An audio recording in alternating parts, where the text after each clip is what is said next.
My name is Ger Dooley. I am Program Manager and Learning Support Officer for the UCD Smurfit Graduate Business School's part-time online MSc in Management. Thank you so much for joining us today for our webinar discussion with some of our recently completed students on our online program and also a current student as well. Before I introduce our panelists, a small bit of housekeeping.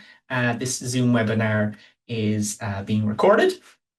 So it'll be made available to everyone who has registered today, regardless of whether you have joined live or you're watching back in recording. And an edited version or parts thereof will be made available on the Smurfit School's social media and YouTube page as well. We want you to ask questions. This is really about you and kind of getting a greater sense for the student experience. There will be time at the end of the webinar, about 10 minutes or so, to allow us to consider those questions that come in. I would encourage you to type in your questions into the Q&A box at the bottom of your screen there. My colleague, Dr. Orna O'Brien, is going to be taking a look at that box throughout the webinar over the next hour or so. If there's anything that Orna can answer live, she will do so. If it's more of a general question on the student experience for our panelists, and Orna's going to collate those and maybe not repeat the questions verbatim, but keep an eye if there's themes of questions coming in, and we'll put it to our three panelists at the end of today's webinar. So it's, without much further ado, it's my sincere pleasure to introduce to you today our panelists. We have Eve Donoghue. Eve has just completed the first of her 2-year online masters in management. Eve is a management consultant at Accenture and is based here in Dublin, which is where I'm joining you today. Kathy Finn has recently completed her masters in management. She's a training coordinator with the QBuild apprentice team. She's based and has been for the duration of her studies in Brisbane and Queensland, Australia. So it's 9 p.m. where you are, Kathy. So good evening to you. Sincere thank you for joining us today. Like Kathy, Kate Madden has also just finished her Masters of Management. Kate is a senior consultant with EY. She started a program based in Ireland, but moved to Sydney during the course of the program. And she's now based in Bermuda, where she joins us today. And I believe it's 8 a.m. Where you are, Kate. So thank you very much for joining us this morning. So a truly internationally based panel with us today, with 13 time zones separating us. And I know that there are attendees, people who have registered for this webinar from all over the world too, from India to Italy, from the Philippines to Portugal. Indeed, our current cohort of students, in addition to those who are present on the call today, they're based all around the world. While it's predominantly our student cohort are based here in Ireland, we do also have students based in Great Britain, the United States, mainland Europe, the Middle East, and other states within Australia as well.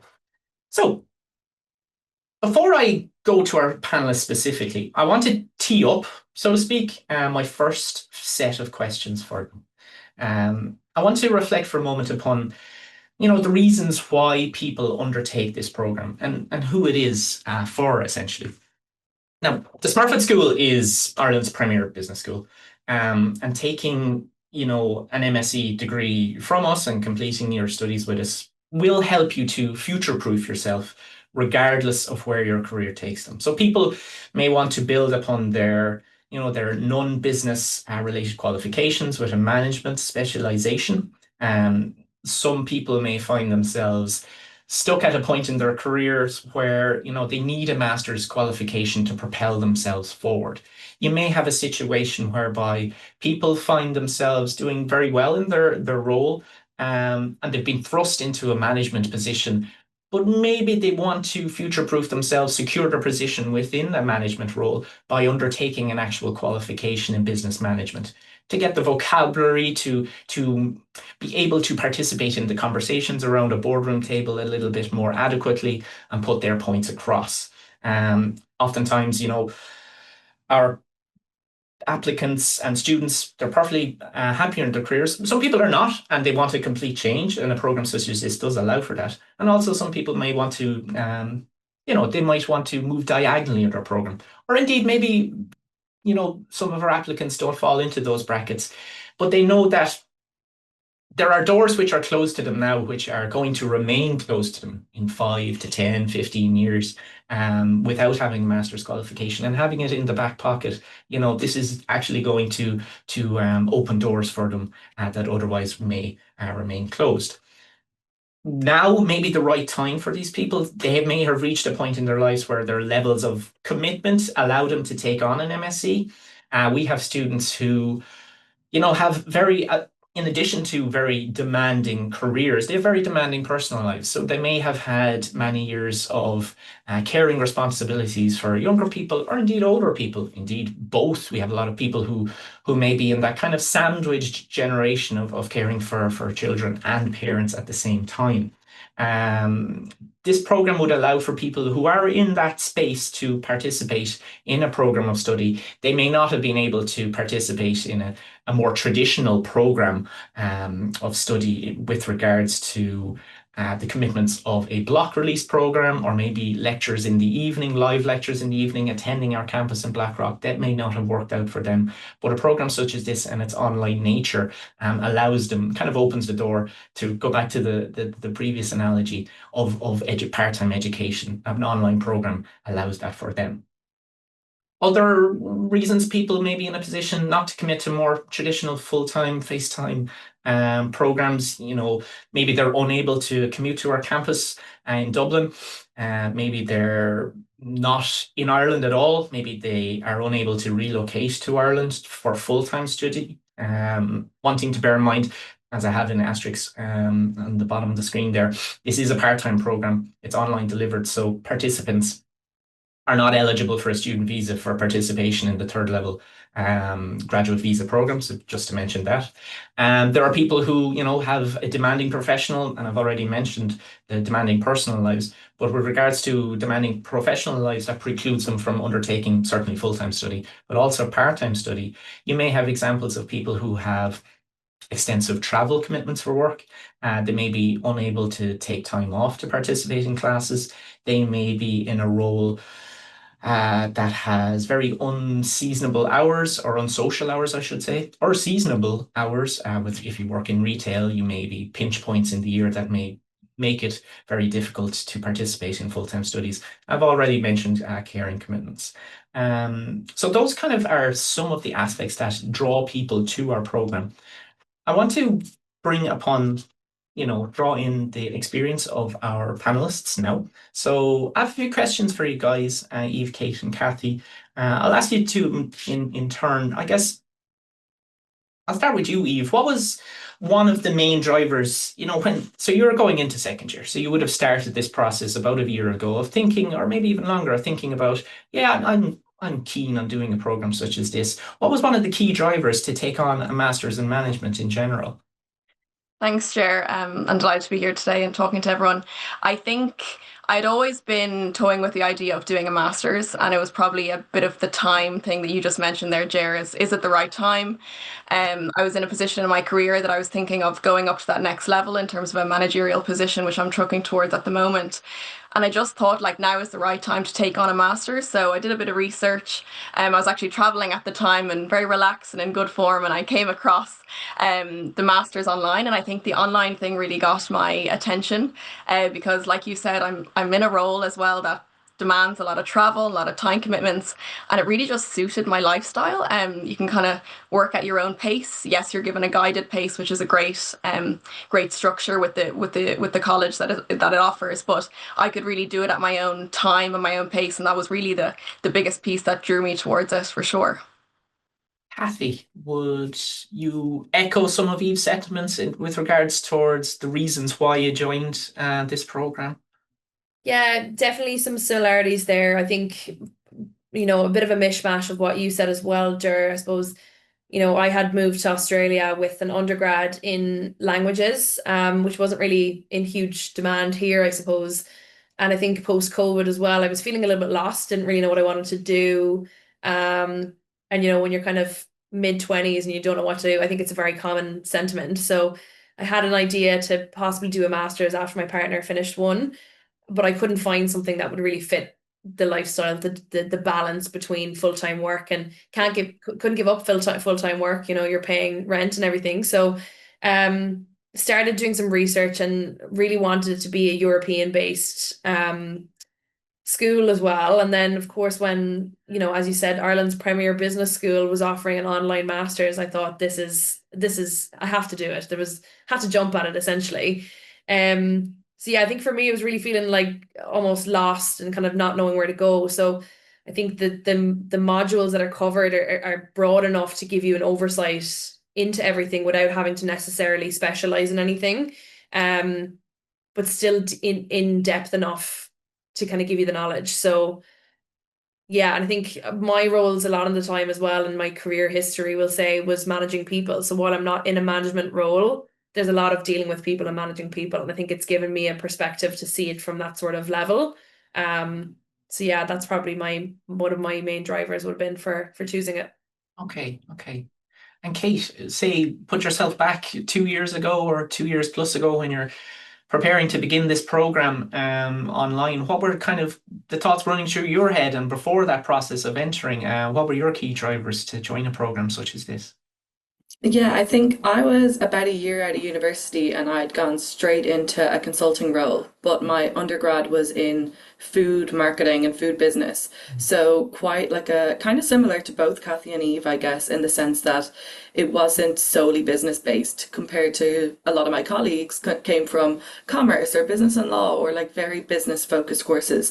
So I think similar to both Kathy and Eve, I started looking into kind of what's next. Like I knew that I wanted to stay within the consulting space, but also knew that within the next few years I'd be moving up to that managerial role.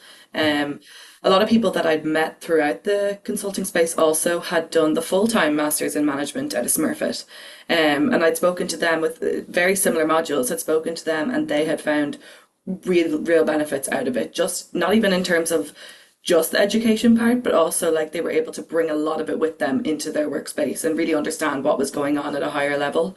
And I think that's really what dragged me towards it. And of course, the online aspect of it. I think being in demanding roles, it's difficult to know when if you'll have the time to be Yeah, attending lectures either full time or in the evening or weekends. yeah. So I think the online aspect was definitely really beneficial to me. Yeah. And Eve, I guess Kathy and Kate have kind of touched upon the importance of the online aspect. Was that even though you were very much based in Ireland, albeit before in the immediate run up to the program, you were having a great time doing a At the little bit time, of travel and stuff. for sure. No, I definitely think it was a big deciding factor for me, for sure. I think I was in the type of work that we work in is you could be very ramped up busy and then you could ramp down at other periods. And like Kate said, you don't really know your kind of 3 to 6 week, even further on schedule. Yeah, So yeah. when you have that like availability to kind of catch up on lectures in your own time, read up on lecture materials in your own time, it does relax the anxiety a bit because you're not kind of missing out or you're falling behind, which maybe would be the case if you were kind of required to be going in every day in person. So for me, definitely that was really what I was really keen on. And as well with the kind of nature of the work as well that I'm in at the moment, I could really use it at my own benefit. That maybe there was a week where I knew I had a bit of downtime, I could really get ahead and catch up. And then there might be a week or two where I really would have to ramp down and kind of take a step back and focus more on work. So that kind of flexibility was really a key driving factor for me to join the program. And to date, I know I have a year left, but it has worked really well for me. And I would definitely recommend the course to others, given based on that flexibility piece as well, for sure. You give a very interesting perspective and the kind of idea of you mentioned kind of your future self in three to Mm, 6 weeks. So sometimes it's impossible to see where you are 3 to 6 years down the line, obviously, and especially in this ever-changing world. But in a lot of roles, and Eve, not to put words in your mouth, but potentially this is what you're getting at in terms of your role in consulting. It's hard to see what's coming up, and that can kind of throw a bit of a curveball into any sense of certainty. So you feel that the online nature of the program really added that certainty, which is taken away by the nature of your maybe demanding role. 100%. And I think we're across the board busy at all times, right? But in terms of, I could be told maybe on a Thursday that the next week I have to travel for a meeting or go somewhere Yeah. else. And Yeah. if you were kind of committed to joining in-person lectures, you Mm. would fall behind. So I would Yeah. kind of know next Tuesday, for example, I need to be completely in work. So on Monday or Wednesday, I'd really lock into college and catch up then. So yeah, definitely suited my schedule and my lifestyle for sure. And I guess an awful lot of roles, especially post-COVID, a lot of roles have there is a little bit more uncertainty. There's a lot more uncertainty, let's face it, in the world at large. But and that kind of feeds into a lot of roles that you might be the notice period for travel, or the notice period for big projects landing on your desk. They might be a little bit shorter than they would have been hitherto. So hopefully, a program such as this kind of allows for that. Now, obviously, we've talked about an online program, and just to say that there is so much details about this program online. I'm really focusing upon the student experience and getting the three ladies' perspectives on being a student on the program and having been a student in the program. So I'm not going to go into too much of the nitty gritty of how modules are delivered and stuff like that. But I do want to kind of just to illustrate what the next section of our chat is going to be on, is really focusing on the online nature. I do want to um, speak briefly about, well, what does that essentially mean? It's online, okay, but is it recorded Zoom sessions? Is it done through some other way? So I'll briefly speak to that. So the program, it's delivered in the online space, obviously, and approximately 80% of the material is recorded. It's asynchronous content. It's recorded with our lecturers in our studios here in our campus in Dublin to a very high spec, and that's for the vast majority of our modules on the program. And then the other 20% of the learning content of the program is delivered live, but it is all recorded. Now, just an asterisk again on that. Now, that depends on the module itself. Vis-a-vis this 80-20 split, it might be a little bit different depending on the nature of the module. That gives you a kind of a general idea of the split of how the online program is as divided out. So about 80% pre-recorded. You pursue it in your own time within the constraints of, say, the lecture's own pedagogical requirements of assessment and stuff like that. And then 20% of it is live. So you do have that live touch zone piece, but there are no mandatory live attendance elements for this program for the learning content. Just to say, yes, this 80-20, it's an average for the purpose of this information webinar. The live sessions, they're recorded. This allows for the type of flexibility that we are trying to strive for. Okay. Now, your campus, in inverted commas, so to speak, is the virtual space, our virtual learning environment, which is Brightspace. And look, let's face it, I can talk to you for lots of time about how Brightspace looks and give you a sense of how it feels and how the navigation is like. But to be honest, I'm going to, in lieu of that, I want this hour to be really focused upon a chat with our panelists and getting the student experience. I think it's a better way of doing it is for you to actually get stuck in and get a better sense of how the online experience works by actually going into one of our taster topics. So I'm going to encourage you to do so if you are interested in taking on this program. So I'm going to give you a moment to talk a little bit over it, to get out your device and scan these QR codes, each of which will take you to one of our taster topics. Now, each one of the taster topics is an actual full topic on one of our year one modules. It's adapted ever so slightly to be out in the public realm, but it is a real. It's not adapted to the extent that it's dumbed down or anything like that. Far from it. It's a full topic on our year one modules in global leadership and teams, human resource management, and marketing. Now, this is going to give you a great idea of how the learning experience for most of our modules will look and feel.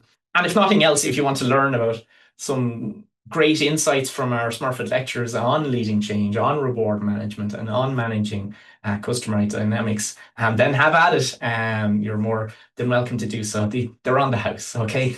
So I'd encourage you to do so. If you're attending live, and you've got your device out and you're scanning those, maybe bookmark the screens because we're going to continue on with our discussion now to look at later. Or if you're watching a recording, maybe pause this video at this point and take a look and rejoin the conversation after you've taken a look at the three taster topics. Just say these QR codes created with licensed Adobe Express account, and they do not expire. And for this earlier on, today's webinar very much focusing upon the student experience. Not going to go into too much massive detail about the modules. I will talk a little bit about them in about 10 minutes or so. All details in terms of, the finer details, the indicative timetables, recordings of prior information webinars where I do look at some of the finer details of the program. All of that is available on our homepage, and that's QR code that will bring you there. Again, that QR code does not expire either. Okay, so back to our panelists. Want to bring this back to the kind of student experience again. So we've talked about Eve, Kate, and Kathy about your thoughts at a stage where many of our attendees in this webinar may be at. And we're thinking, okay, I'm seeing what's out there and maybe an online program is for me. But let's go forward in time, back in time for you guys, if you know what I mean, in terms of you're on the program, you're getting used to the online nature of it, and you're getting used to the navigation and kind of building your own schedule to meet the demands of both this program, yes, but also your personal and your professional lives as well. I'd start with you, Eve, in just asking a general question of you've kind of touched on it before. Has the online nature of the program worked for you so far? I guess is a succinct way of asking it.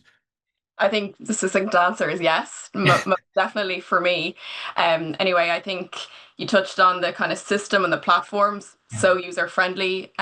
Really great instructions given on how to use that as well. So as maybe someone who isn't so tech savvy like myself, it is a really easy way to learn. I think with the kind of structured, guided timetables as well, it really gives you a plan that you can kind of follow in your own time as well, that you should be maybe here by this date and here by this date, so that you keep on track and so on and so forth. So that element of it is really useful. And then I think in terms of the lecture quality, like it's amazing. Like you feel like you're in the room with the people and you're not even there. It's like you're in the kind of lecture hall, albeit you're at your laptop.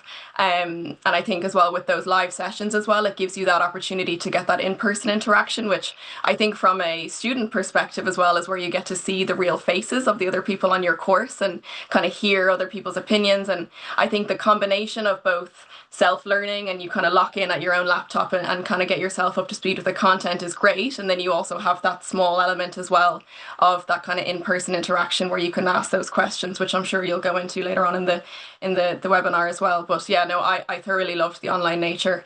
It really suited me and my lifestyle for sure. You think that, and I want you to be honest here, do you think that it took away from, you've chosen to do an online program. Do you think that there was many kind of things you were like, if I was doing full-time face-to-face, regardless of all the other commitment levels, do you think that there is anything to be said for doing, a part-time face-to-face over this? Or do you feel that, we have striven at least to make up for some of the inherent kind of differences between online learning and face-to-face learning? Do you still feel comfortable that you're part of the UCD student community and stuff like that?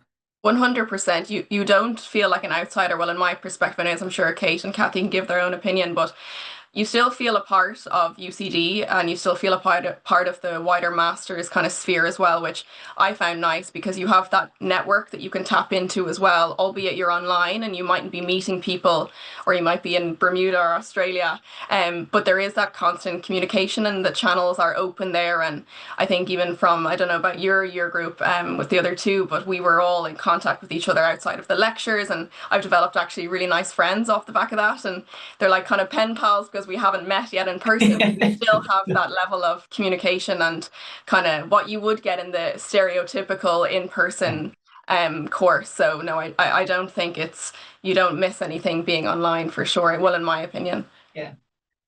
Kathy, we come to you next and just kind of asking another succinct enough question, but we know that, the people that join this program are generally very busy people.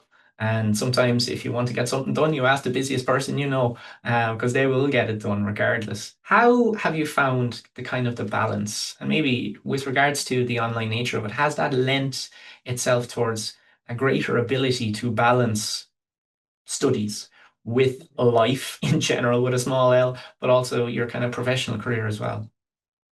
Yeah, I think the whole, I suppose for me, the whole point of doing an online master's was to be able to achieve the balance. When I first started, I was in a job where it was a seasonal job. I was working, 13-hour days. The last thing I wanted to do when I came home was go out to a night class, whereas I could log on and sort of read at my own pace, as Eve said. Like, I think it was absolute key in achieving that sort of balance between personal and professional and study life, because let's just say you have, obviously, as Eve said, a really heavy week in work, then you need to put maybe in a little bit of effort the week before. If you have something social coming up on the weekend, again, you put in a bit more work during the week. Like, the fact that there's the whole point of it is to allow you to have that flexibility has just been fantastic. And I mean, I always thought of myself as a classroom learner. I was like, oh, I'll never be able to do an online course. And now I don't think I could go back to classroom learning because I've experienced online learning at my own pace. So were you able to develop a schedule that kind of fit your, how do I put this? A schedule that fit around your life, as opposed to your life fitting around a UCD schedule. Were you able to kind of plug that into your life as opposed to the other way around? 100%. Like, it became, I mean, we kind of joked about it at home, like becoming, like your child, like it slots into your life. You don't really slot into theirs as much. That would be the idea. So, I had like a loose schedule that I tried to stick to as much every week. But Yeah. if I didn't get to it, I could pivot it Yeah. to catch up with the weekend or catch up during the week. And that's the benefit of it, is that it's flexible. So yes, you can have your schedule. And I do think it's important to still have a schedule to go by. As Eve said, that structured guidance, I think, was very helpful to show you possibly where you need to be sitting at any point in time. If you're slightly behind or slightly ahead, that's fine. You Yeah. have the time to catch Yeah. up or to be ahead. So there was a couple of times we went away for weekends, so I would go ahead by a module Yeah. to ensure that I didn't have to be worrying about it when I came back. And yeah, I think it was a game changer, the online nature of it. And as Eve said, yeah, look, there's always going to be a certain element that, it's not going to be the same as everyone's in a classroom together Yeah. learning, and you go out, and you have your social. But I also got quite close with some of the people in the group projects that I worked with, and we still talk. So I think it was, a complete game changer having that flexibility online. And Kate, kind of to roll on from what Kathy was saying there, the idea of, so Eva and Kathy mentioned this, that there is a structure there in terms of, obviously, if it was complete, this is not a completely unstructured program in the sense that here's all the content day one.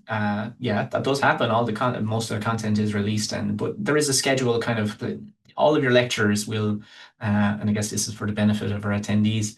They put together a suggested pace of learning, which breaks up every single week within the trimester, and that allows for our students to. They know that this is a flexible program, but we find that you do still need that bit of scaffolding so that you know at any one point in the trimester that you need to have X, Y, and Z done, or at least you would need to have done what the lecturer recommends you to have done by that stage. And if you haven't done that, well, maybe there's time to catch up, to reach a point where you have met all of the requirements and stuff as per the lecturer's recommendations, and it kind of allows you to build your own schedule. Kate, how did you find the kind of idea of, as a really busy person, and indeed in your circumstances, kind of things changing midway through the program? Did the online nature of things help with balancing everything? Yeah, I think I'm probably a perfect example for that question to be asked because I relocated a lot in the last 2 years. I started the program in Dublin. Then, as the program was coming to an end in like that May, I relocated to Sydney. So I still had some assignments due. I still had exams that were due, like at a specific time. But I wouldn't have been able to do that only for the fact that it is so well laid out. Like obviously, like relocating to the other side of the world was a big move, but I was so prepared to do that in terms of my master's. I didn't feel like I was trying to chase it or try to catch up on it. Like I moved, you could say, nearly in peak time of when we were coming up to assignments being due, exams happening. But I think like that online aspect really, really helped me because I knew when I went into the program that I had this exam and this big assignment due and everything was laid out for me, that I nearly had it all ticked off before I went away. And yeah, I think, and then it wasn't even, then during my second year, then I decided to move out of Sydney and relocate to Bermuda. So with that, it came getting a whole new job, and there was the whole like work permit process that comes with moving abroad. And I did all of that also while finishing off the masters, which you could say is a bit more intensive in a way. There's a lot of work that needs to be finished up, a lot of group projects. I was actually on a few group projects with Kathy at the time when we were both based in Australia. It was very easy, but there was one time where I think there was someone from that we were based in Sydney in two different time zones, or we were based in Australia in two different time zones. We had a guy based in the UAE, we'd someone in America, and we'd also someone in Europe. So trying to manage time, and we met like once or twice a week for this group project.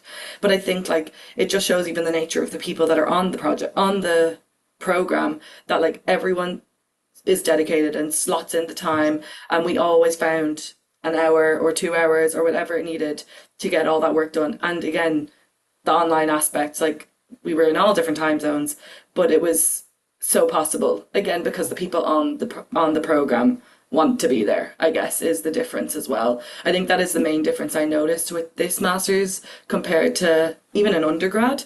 I think in undergrad it's nearly everyone goes, well, most people will come straight out of school into their undergrad not really knowing if they want to do it, whereas this master's everyone was dedicated, wanted to do it and wanted to be there and learn. So I definitely noticed that throughout.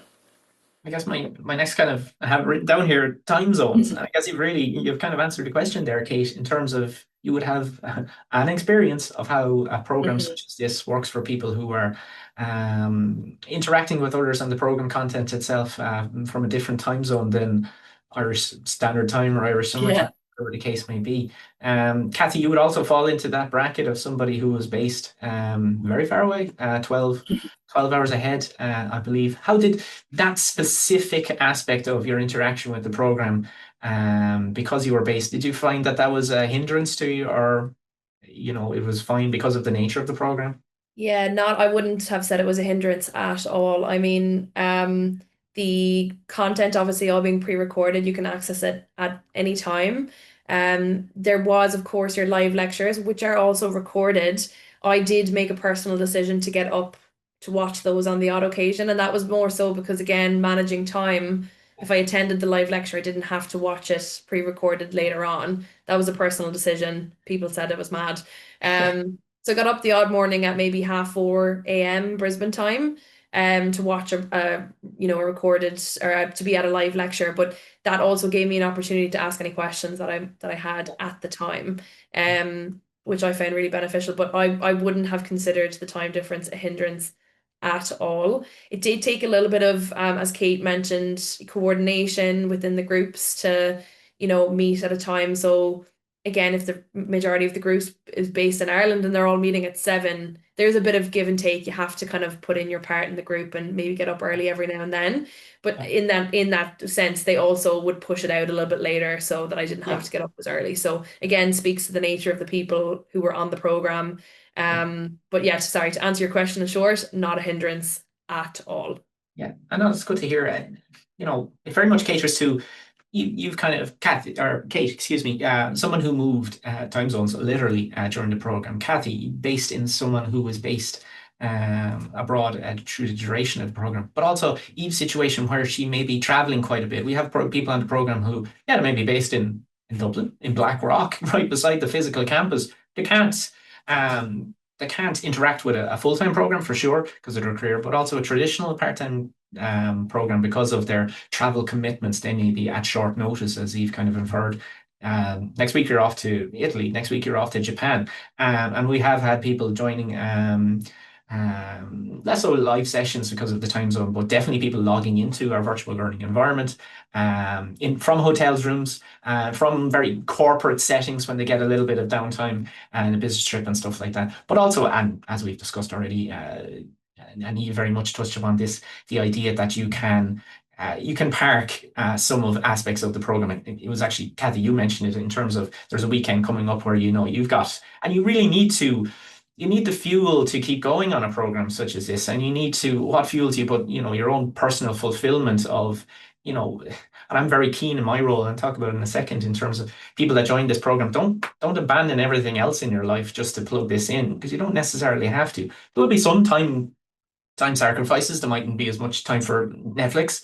There mightn't be enough sufficient time for other elements of the program. Yeah, maybe. But also, you don't cut out your friends. You don't cut out your family. Whoever is in your life, you will need them over the course of this, marathon, or maybe more accurately to call it a series of sprints that leads into a 21 months of studies or so, like that. You can see in the indicative timetable that's on our website. This is not a program which continues continuously over the course of those 2 years. You get your breaks, you get that long break in the summer, but you also get your winter break as well. Before I look on to kind of support structure of the program, Eve, you kind of mentioned, and indeed the three of you were mentioning group work and stuff like that. The assessment of the program, it's an important part of any piece of education at tertiary level. You need to be assessed to see where you are placed on the program, and see how you're achieving learning outcomes, etc. So whether we like it or not, it is part of a process of education. Do you want to talk a little bit about the mix of assessment? Was it very static in terms of every module was the same, or was there kind of a mix of stuff from your experience of your first year modules? And then I might ask one of the ladies how it worked in second year. Yeah, for sure. And it's kind of fresh in my mind, maybe just because we've completed in the last couple of weeks final exams. I think what I really liked about the structure was the kind of hybrid nature of the assessments. Like, you had a lot of continuous assessments, which was great and suited me. I enjoy an essay and writing, so enjoyed those kind of project-based assessments. But then on the other hand, for example, in the accounting modules, we had our weekly quizzes, which, although was daunting to me at the start, given I don't have a finance brain on me at all, it really let me kind of check that I was learning and kind of making progress, which was a really good use of an assessment, I thought. And then when it came to the kind of final year exams as well, having those kind of set time assessments was kind of more similar to the exam structure that we would have been used to with our undergrads, or kind of any other courses that people have done. But I think the hybrid nature worked for me. And also, when you touched upon, when you asked me the question before in terms of the online nature, you're able to go back and watch your lectures as well, how many times you want. And sometimes, for example, in the finance modules, for example, I rewatched some lectures 3 or 4 times to really just make sure that I was getting it. And I don't think you would get that opportunity if you were in person. You'd kind of have to write your notes and hope that you have everything captured that you need for your exams. So I think the combination of both being able to have those continuous assessments really worked for me, as well as those kind of timed exams, those quizzes frames really worked as well. But also having the information to study at your own time and how many times you need it as well was really beneficial. And what, actually, it's a good segue, and come to Kate and Kathy in a moment. This might be a good opportunity to kind of just really quickly look at the modules. Now, as I said, I'm not going to focus on this because I want to dedicate some time in 10, 15 minutes or so to a bit of Q&A for questions that have come in that Orna can ask us. But this, this is a master's in management, yes, but it is for people who, the main entry requirement is for, you need to have a minimum second class honours, a bachelor honours degree in something that is other than business. So we need to bring you up in the kind of fundamental levels and business subject areas that we teach here in the UCD College of Business. And that's reflected in the curricula of year 1, which are 6 very distinct modules. So you do 3 modules concurrently in the throughout the entire academic year.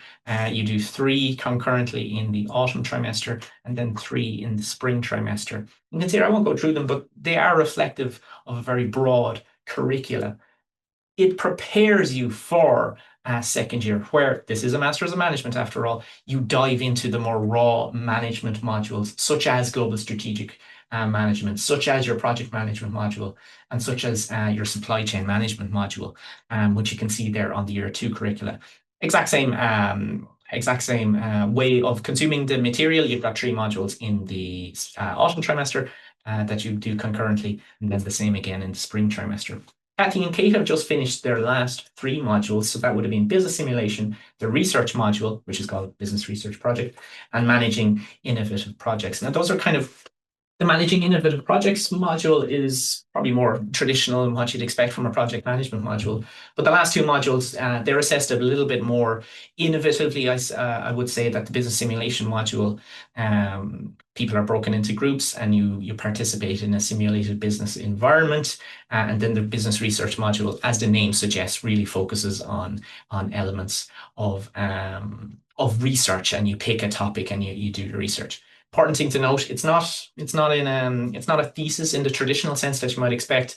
Each one of your modules is 7.5 credits, so the grade that you get is worth the exact same as any other module. So it's a cumulative grade point average that you get at the end. Kathy, I might come back to you. Is there any... No, excuse me, I'll ask this a different way. The mix of modules, how has it benefited you in your professional career? Or was there one module that stood out as being more beneficial than any of the others, which is bespoke to you because of your career and the nature of your work? Yeah, that's a really good question. I mean, I definitely want to start by saying I don't have a business background. I've also been out of university for 7 years by the time, well, sorry, probably 6 years when I started this.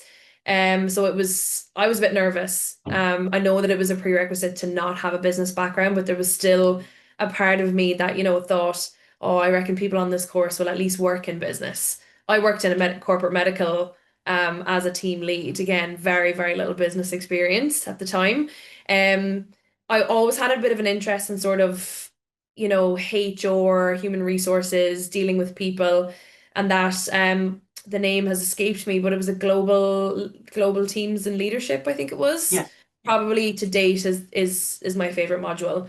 I think it introduced me to working with teams across the globe, which I think in turn helped with this with the master. So when we eventually got into groups and we were working asynchronously, like it just put things in a whole new perspective for me. In on the flip side of that, I struggled massively with, the maths based modules. Not so much that, I wasn't able for them, but it was a challenge. It was a real challenge. And I kind of appreciated that as well. I came into the masters looking for a bit of a challenge. So the corporate finance and accounting modules for me were quite challenging. But again, the support, I suppose, that's there. I know I mentioned Celine by name was just fantastic for the accounting module, especially for someone who had never done accounting for leaving cert during college, nothing like that. So as I mentioned, my undergrad was in languages. Like I did Spanish and Chinese, which is completely different to this sort of content. But I think the fact that it was broad enough, again, to give you an intro into everything. The second year modules for sure dove a little bit deeper, but because you got that first level, I guess that introductory level in first year, I felt more prepared going into second year. So I would highly recommend Global Teams and Leadership. I really enjoyed that. And I think it's helped me again with, as I said, working across maybe different time zones. I think it also introduced me to maybe working with different people from different backgrounds. And I find that really beneficial in my current role. I deal with a lot of, people in their late teens, early 20s who are transitioning into careers in a construction industry. They haven't been in it before. So it's just allowed me to bridge the gap a little bit, which has been fantastic. I guess on global leadership teams, yeah, great module. In fact, it's one of the modules for which there's a taster topic on. That's the leading change taster topic for our attendees. So endorsed by Kathy Finn. It's and Kathy touches upon something which we hear all the time. There's a kind of a people who join this program, they don't have an academic business background generally. They might work in business, all sorts of business, different environments, absolutely, yes. But they may have come to that role via maybe a circuitous route of doing arts, maybe doing something in health sciences. We have people on the program who are doctors, nurses, midwives, and GPs from that area. On the other hand, we also have engineers, we have architects, we have people who work in all sorts of different fields after an arts degree. We have people from, just a whole host of different sectors. And to name check them again, some of the quantitative modules that you would have seen on screen there for year one, they are a little bit daunting, especially accounting and corporate finance. Daunting for people who may not have done that academically at undergraduate level, but are ensconced in it in work because, let's face it, you're in a business environment. You want to be in a business environment. The bottom line is very important, whether we like it or not. You need to have a very good appreciation of those modules. We couldn't offer a master's in management without having, say, those more quantitative modules, and economics as well, I guess, would be another one in year two. Kathy mentioned Celine, and Celine Craddock, who leads our accounting module. Her bread and butter is bringing people who have never had an academic experience of accounting up to the level that is required. Now, you're not going to become a fully qualified accountant after completing that module alone, but it does adequately, we believe at least, adequately prepare you to have good accounting knowledge to participate more fully and more successfully in modules such as business simulation and the research module and project management and the other modules in year two. That's very much what we're about in terms of you're coming from Bachelor of Arts in Maynooth, a Bachelor of Arts from a university in Wisconsin. It doesn't matter where you're from. Health Sciences degree from Jakarta. You were coming from a non-business background academically, but you may work in a business environment. You want to be able to get that knowledge. This may be the program for you. Eve, so Cassie's kind of given the year two perspective. You're kind of just finished your first three modules, first six modules in year one. Is there any modules you might be able to speak more candidly about this kind of idea of the scaffolding, because you've just finished those 6 of the 7 scaffolding modules. How have you felt that the modules have helped you in your career so far? Yeah, I really loved all of them actually, and I think they were so varied and broad that they really gave you that breadth of kind of learning across the board. I had a personal passion for the HR module because I work in people consulting. So I did go in feeling a bit smug that I was going to maybe know a bit more, but I was actually quite challenged when I went into this module because I actually hadn't learned kind of the theory behind HR or why we were doing things, which I could entail bring into my daily role, which was quite useful. So I think I went into a meeting the next day and was, oh, I read something yesterday and we should be doing this. So you do kind of get that kind of that breadth of knowledge and experience, probably similar to Kathy and maybe Kate as well. The financial modules I found tricky. Like I said, probably had to spend a bit more time. And again, that flexibility piece of the course comes into it as well, because I could maybe spend more time on the corporate finance and accounting modules than maybe the HR module, because I was more comfortable in that space. But no, I really did enjoy it. I loved the global leadership and teams as well. And yeah, no, I think across the board it was great. And I just saw change management on the list for next year, which I got quite excited about because I'm currently on a change management project in work. So yeah, no, I think it's a really good portfolio of modules. And I think when we do those group projects as well, people had expertise from different areas. So I think we had in one of my group projects someone who was really financially savvy, and then two HR maybe consultants as well. So we could bring them all together and kind of do our group projects and had that mix of skills, which was also which was a great experience as well. Yeah, a mix of skills really Exactly. encapsulates the cohort of people that join this program because of the broad nature of the undergraduate programs from which people come from to join this program is so broad. That creates a really broad mix of people from lots of different professions, maybe more so than other graduate business programs where there might be a narrower kind of avenue of entry. You need to have completed a BCom or whatever the case may be. That's not necessarily the case with this program. And that lends itself, to when you're in group work, you will be working, you might have a way of tackling a problem. You could be, in inverted commas, sitting beside, interacting online, but you know what I mean? Sitting beside someone who has a very different way of tackling that problem. And you pick up stuff by osmosis. You learn as much from the people that you work with as you do from the content that you get from the lectures. Kate, I'm going to ask you the next question, but if you don't mind, I'm going to just conscious of the time a little bit, so I want to make sure that people have enough time to ask questions. So I'm going to ask you the next question after I speak through this slide, Kate, and that's just about the support that is extended to students in UCD. Very small, a minute or so, I'll talk about my role. I'm the program manager and learning support officer. I'm kind of the person who, and it's a little bit difficult sometimes when you're interacting with the university remotely. The idea of UCD itself might become a little bit abstract. It's kind of my job to make UCD a little bit more, I don't know, human, I guess, in a sense that you absolutely interact with your lecturers a lot. They're available to obviously have your live sessions with them. They're available to contact at any time by email, as am I. And I'm able to meet for a chat whenever suits you. I'm available to, answer questions on all sorts of things, academic and administrative. I keep people updated every week with a Friday update that just keeps people kind of up to speed on what's going on in UCD that is relevant to you, because let's face it, as a remote student, maybe not everything is absolutely as relevant to you. There's an event going on in the UCD campus in Belfield. You don't really need that coming into your inbox 6 or 7 times. I zero in the kind of stuff that is relevant to you and try my very best to to make you feel at home. And that's something that is very important to us, to make you feel at home within the program, as do our lectures.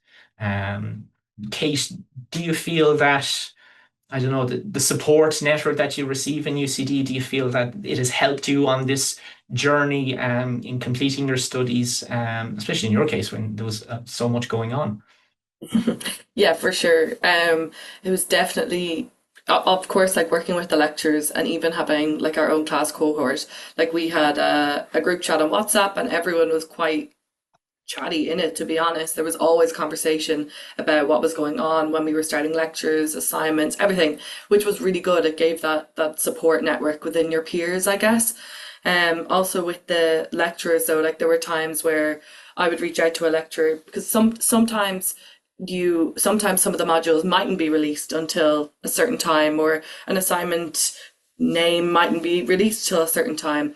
And I had reached out to a few of the lecturers just being like, oh, like I'm relocating, just so you know, is there any way that you can give me more of a timeline of what's expected or XYZ? And they were always like nearly within by the end of the working day, I'd nearly responses from the lecturers with exactly what was going on. And of course, then having yourself there was a huge benefit. I think everyone was always talking about you in the group chat in positive manners. But in terms of like, you really were that support network, I guess, in the sense that we could really reach out to you at any point. The Friday updates, the constant materials, to really prepare us for the year to come and the terms to come, was like hugely beneficial. And I think that is something that you might not necessarily get in a full-time program, or even like I know in my undergrad, I definitely didn't get that, where we had our course coordinator really laying things out for us and kind of showing us what to expect. So I think it's been hugely beneficial. I think on behalf of everyone, we have to say a huge thanks to you, Jer. It really did help. Like the support network is definitely there on this online program. Very kind. Thank you, Kate. Yeah, I guess it's something that is to the forefront of our mind, especially for remote students, for mature students, people who are post-experienced, people who are working. People have so much demands on them. We know why you're choosing to do an online program. There is a reason there, and you don't have to divulge that. When I say we know it, we might not necessarily know the reasons, but we know that there is a reason. Otherwise, you would be doing you would be engaging in education in a different way.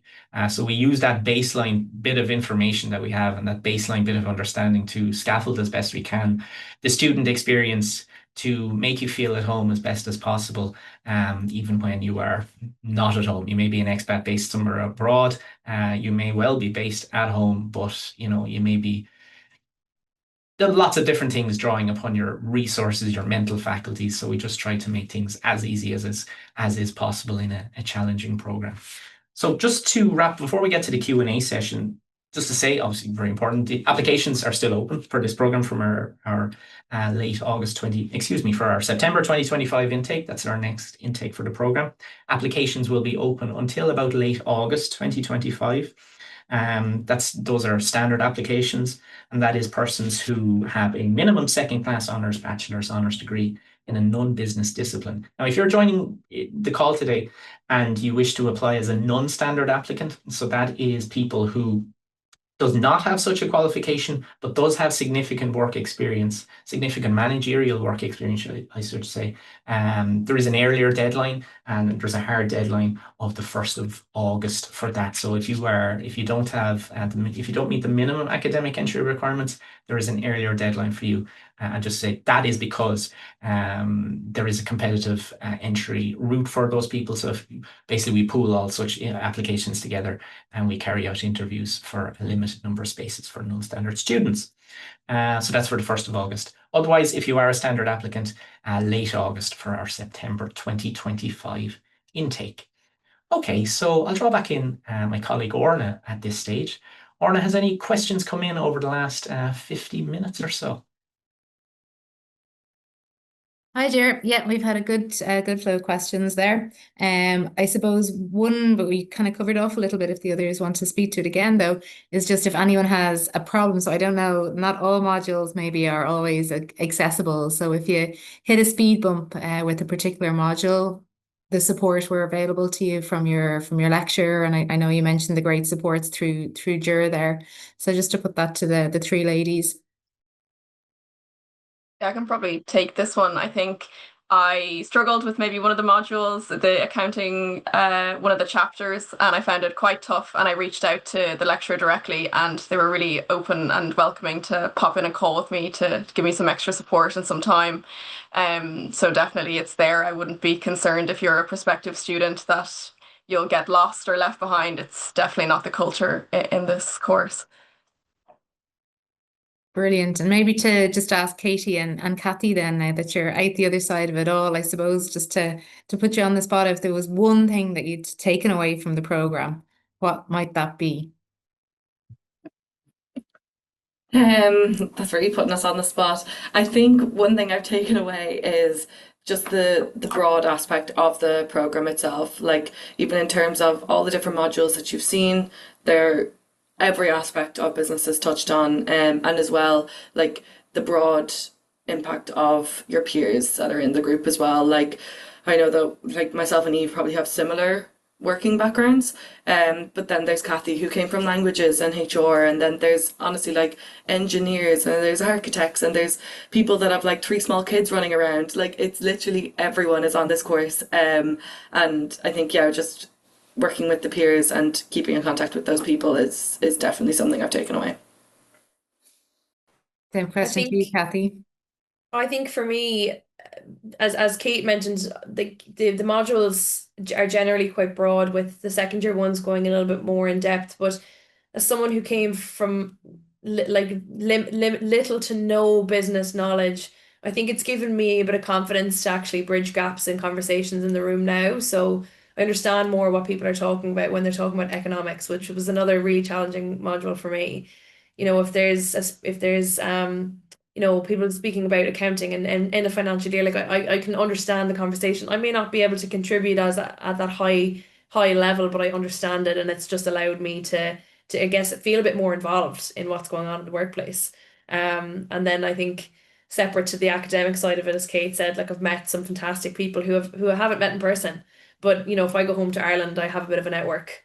So when I move, if and when I move back to Cork, I've got a network of people that I've studied with in UCD that are still based there. So it's already a bit of a support system when we go home. So I think that's really fantastic as well. Just to jump in on just what Kathy said there, Orna, it's kind of an idea, you know, that Smurfit School is very, you know, networking is very important part of it. And, you know, personally, networking is kind of challenging, and it's kind of a little bit daunting. But when you're remote, that's a completely different story. But when you're interacting with people on group, like it's maybe 30%, 40%, if even, of the assessment of the program, you're working with other people. But that is how you interact with people in the main on this program. And that is how you build your connections. And kind of Eve, Kathy, and Kate have kind of talked to us. I can't remember who used the pen pal analogy, but that was really good. Kind of an old school, Eve mentioned it, kind of an old school approach to friendship. And, you know, obviously people that are able to make the graduation each December after completing modules get to meet up. Then it's not compulsory. You can graduate in absentia, but as Kathy mentioned, there's kind of a ready-made network that is baked into doing a program such as this. Yeah. And also to say that there's other aspects of the Smurfit program for which you'll find all the details on our homepage and the Smurfit webpage in general about the Global Leadership Program, and lots of other things that you can plug into your Smurfit program to enhance your qualification. Any more questions, Orna? No? Okay, well, look, if questions come in, my email address, let me actually bring that back up onto the screen there and share my screen once more so that you have it. If you have any questions, I'd be delighted to answer them at any stage between now and, well, whenever. I'm here for the summer to answer any questions that you have.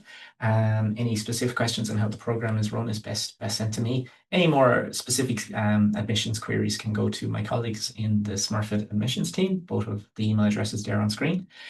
I'd like to sincerely thank Kathy, Eve, and Kate for their time today. We're starting to. I've never done a webinar with, there was 3 panelists, and yet there was 13 hours separating 13 different time zones. So that was unique in organizing this, and it was really cool and kind of representative of the student cohort. Most people are based in Ireland, but we do have lots of people based internationally as well. So to you, thank you very much for those people that joined us live. And if you're watching this recording as well, thank you for your time in watching the recording too. Okay, so that's it for all of us today. Thank you very much and talk to you soon.